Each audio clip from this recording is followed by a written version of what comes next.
Olá, bom dia. Vim gravar mais um resumo hoje.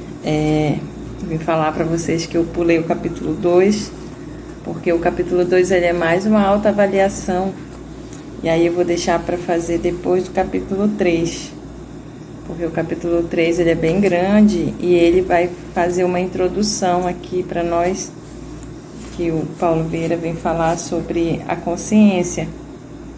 Não sei se você já ouviu falar, e é bem legal o que ele explica aqui. Então, esse capítulo 3, ele se chama assim, para quem é novo aqui no canal, né, bem-vindo, para quem se inscreveu no canal. A gente está fazendo o resumo comentado desse livro aqui, O Poder da Autorresponsabilidade, do Paulo Vieira, e é bem legal esse livro. E aí a gente vai falar um pouquinho do capítulo 3. O capítulo 3 eu vou fazer em duas partes, porque ele é bem longo, e para poder a gente entender, senão acaba que não entende e não tem resultado. Então, ele vai dizer assim, que a consciência é a nossa parte divina. Aí ele diz que ela nos faz perceber nosso estado atual, como também nos faz questionar o que existe. Então, é a consciência que faz a pessoa se autoanalisar. Aí ele diz assim que a consciência ela vai mostrar o que está certo, o que está errado, o que está bom e o que está ruim na vida da pessoa. Então, a consciência, ela é muito, digamos assim, para a gente analisar a nossa vida, né? Eu não sei vocês, mas eu já ouvi muito essa frase, ou até mesmo eu já falei, pesou na minha consciência tal atitude que eu fiz, né? E geralmente tem várias situações que pesam na nossa consciência, né? Às vezes é uma palavra dura que você fala para alguém, aí a consciência ela já vem e te diz, olha, não era para ter falado essa palavra. Às vezes é uma atitude, né, que você tem também, que aí acaba pesando na consciência. Às vezes a pessoa é muito consumista, compra demais, aí, e agora como é que eu vou pagar? Aí pesa na consciência também. Então, ele diz que existem 3 tipos de consciência. A consciência plena, a consciência relativa e a consciência disfuncional. Ele diz que não existe uma consciência perfeita. Ele diz que existem essas 3 consequências. E ele diz que a consciência ela é responsável por nosso progresso. Aí eu achei bem legal que ele fala assim, que a pessoa, né, geralmente ela vai ter essa consciência plena quando ela passa por um estado de muita dor. E aqui ele vai falar a diferença entre as consequências, né? A consciência plena, a consciência relativa e a consciência disfuncional. Então ele vai falar que a consciência relativa ela é imperfeita. Ela não questiona o fato, quer fazer igual o outro. Então, a consciência relativa, aí ele dá um exemplo no trânsito, né?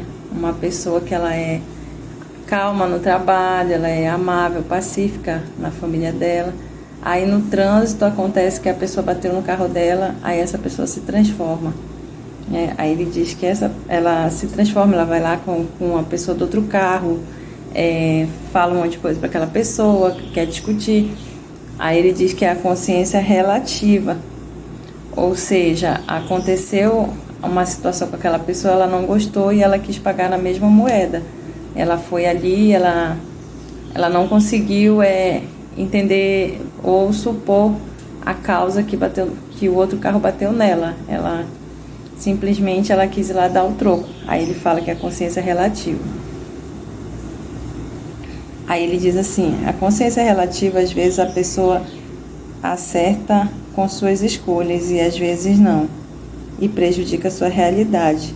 Então ele diz que a consciência relativa, Às vezes a pessoa ela acerta numa escolha na vida dela e às vezes ela faz escolhas tão erradas que prejudica muito a pessoa e prejudica também tudo em volta dela. É a consciência relativa. Aí ele diz que a consciência disfuncional é uma noção incompleta, irreal e debilitada a respeito de quem você é e o mundo. Então, a disfuncional, digamos assim, eu vou até pôr aqui, eu vou tirar foto do livro, mas ele diz aqui no livro, deixa eu mostrar aqui para vocês, ele diz que existe é como se fosse gradativo, né? A pessoa ela vai subindo, ó. Então, aqui embaixo tá a consciência, aí ele fala que a autorresponsabilidade é a visão de futuro. Então, a consciência é o primeiro degrau que a pessoa tem na vida dela. Aí também ele vai falar aqui, deixa eu ver aqui um desenho. Então, a consciência disfuncional, ele fala que é isso, que a pessoa ela não tem... Ah, tá aqui. Aí aqui nesse outro desenho também, nessa imagem, ele faz que é gradativo, ó. Começa na disfuncional, aí vai para relativa e aí chega na consciência plena,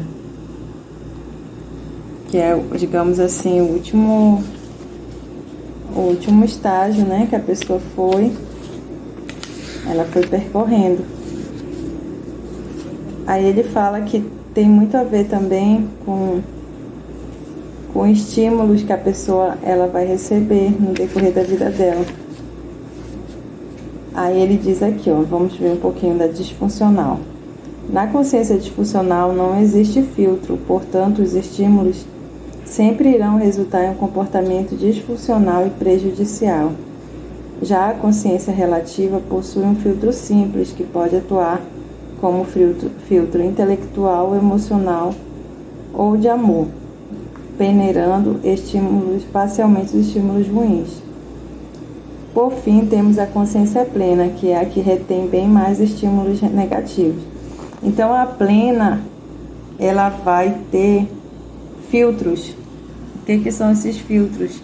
A consciência plena, ela vai analisar, são 3 filtros, o intelectual, o emocional e o de amor, resultando em comportamentos funcionais produtivos.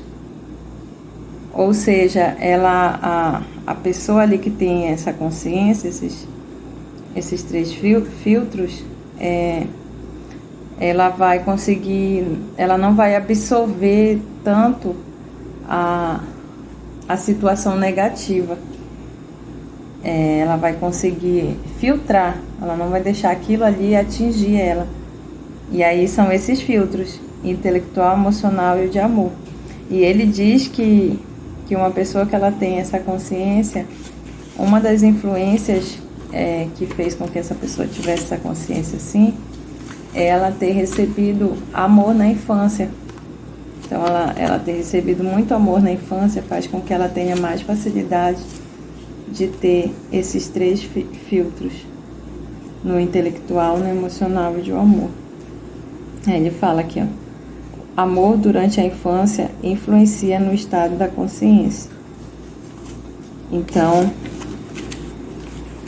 ele fala também aqui na página 68 e 68, ele fala de uma situação que aconteceu com ele, ele diz que é um amigo dele, né, que encontrou com ele no aeroporto, e esse amigo dele tinha acabado de perder a filha dele, e aí ele ficou desnorteado. Então é o que ele diz que às vezes uma situação na vida da pessoa de muita dor, ou ela pode adquirir consciência, ou naquele momento ali ela também pode perder a consciência. E ali ele diz que ele encontrou aquele amigo dele, e aquele amigo dele estava indo para matar um motorista de ônibus por uma coisa bem banalizada, sabe? E aí ele encontrou com ele, viu que ele estava diferente, e aí ele abraçou ele lá. Depois que ele se acalmou, eles conversaram, e aí esse amigo dele foi voltando à consciência. Então tem casos que a pessoa ela fica desnorteada, ela perde completamente. Digamos assim, né, que a gente sempre fala, perdeu o sentido. É porque a pessoa perdeu a consciência. Aí ele está falando aqui, ó.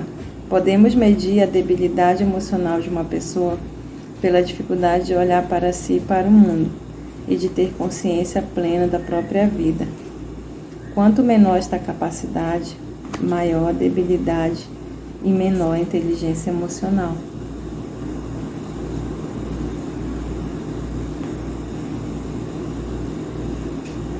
A pessoa que ela é fraca emocionalmente, ela não consegue olhar para si mesma nem para o mundo. Aí ela não tem a consciência, né? Isso que ele está querendo falar. E aí o emocional dela é fraco, né? Tem gente que diz assim, a pessoa tem a mente fraca. É o emocional, né? Aí ele fala aqui que a gente vai finalizar, né? Na página 74 do capítulo 3. Aí vou finalizar aqui nessa página. O que ele diz? O que impede alguém de ter consciência plena? Muitos motivos fazem com que alguém haja sem consciência, causando prejuízo a si e ao próximo. Os dois principais são falta de empatia e caráter antissocial, vulgarmente conhecido como sem caráter. Empatia é a capacidade emocional de se colocar no lugar das outras pessoas, percebendo o que elas sentem e ficando atento às consequências de suas ações poderão ter na vida delas, mesmo que não seja uma consequência imediata. Daniel Goleman classifica essa característica humana como uma das competências emocionais sociais. Na prática, ela determina como a pessoa se conectará com os outros. Um pai sem empatia baterá no filho, gritará com ele, irá humilhá-lo e criticá-lo, sem perceber toda a dor que estará causando, muito menos as consequências disso na vida da criança. Aí ele vai dando os exemplos aqui, tá? É bem legal essa parte, muito interessante sobre a consciência. E aí eu continuo, se Deus quiser, na outra semana com vocês, o capítulo 3. Aí quando a gente finalizar o capítulo 3, aí a gente vai pro capítulo 2. Tá bom? Que aí no capítulo 3 ele explica o que é consciência e tudo. Aí no capítulo 2 ele vai pedir pra gente fazer uma autoanálise, né, da nossa vida, tudinho. E aí eu acho melhor fazer assim, ao contrário. Tá bom? Uma boa semana aí pra vocês e vamos ficar pensando na nossa consciência. Se Deus quiser, até a próxima semana. A gente tá por aqui de novo. Um abraço.